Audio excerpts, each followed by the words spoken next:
This is the bridge exercise with a pelvic drop that we're going to go through. So you need a Pilates ball. This is a Franklin ball or a version of a Franklin ball.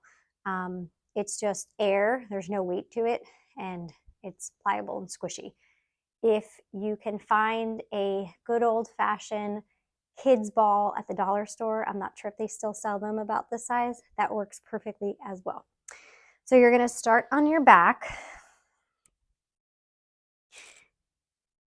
And you're going to take this ball and it's going to go between the legs here.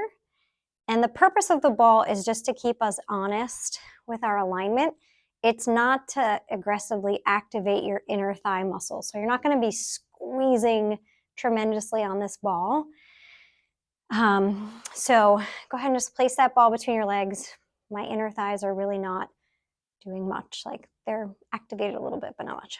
So, and I always tell my clients whenever we start an exercise, just take some time to just let your body settle down into the floor and sink and be heavy.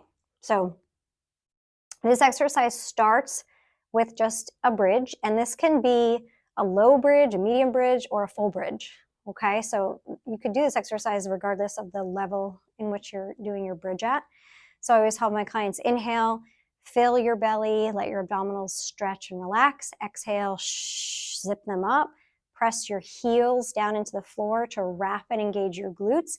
And that is what lifts you up into your bridge. So again, you can be low, you could be medium, or you can be at full.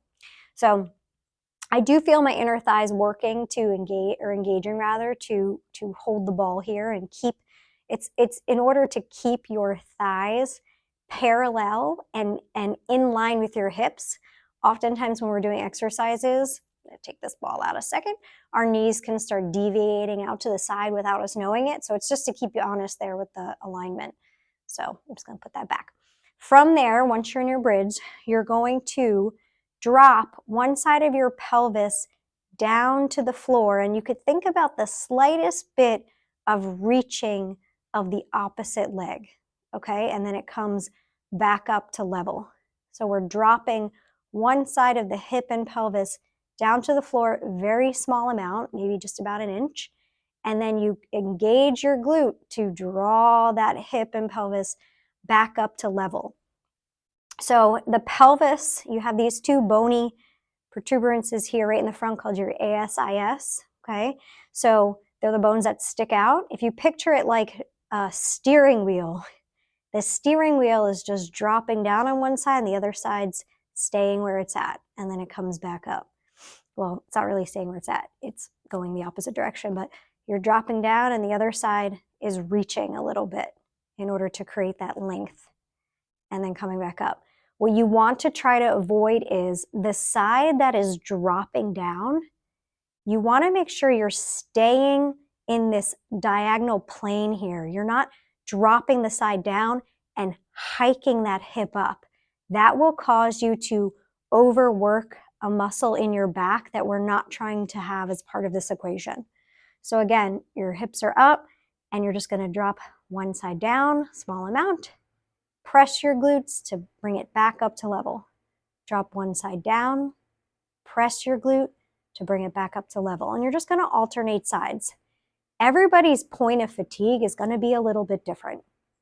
That's where you can rely on a very specific prescription for a PT or trainer, whoever's giving you the exercise. But you want to feel like you're working or engaging your abdominals.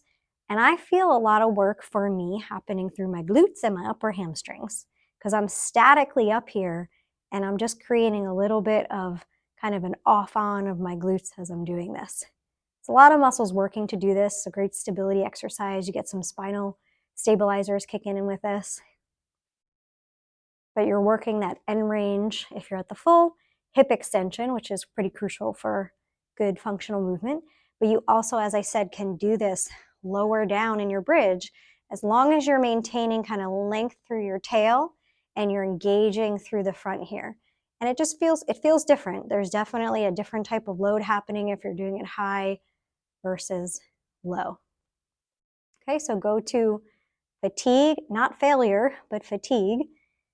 Maybe you do one or two more. and then you come down and take a rest. Feel free to do some happy baby pose or hamstring lengthening after you do something like this.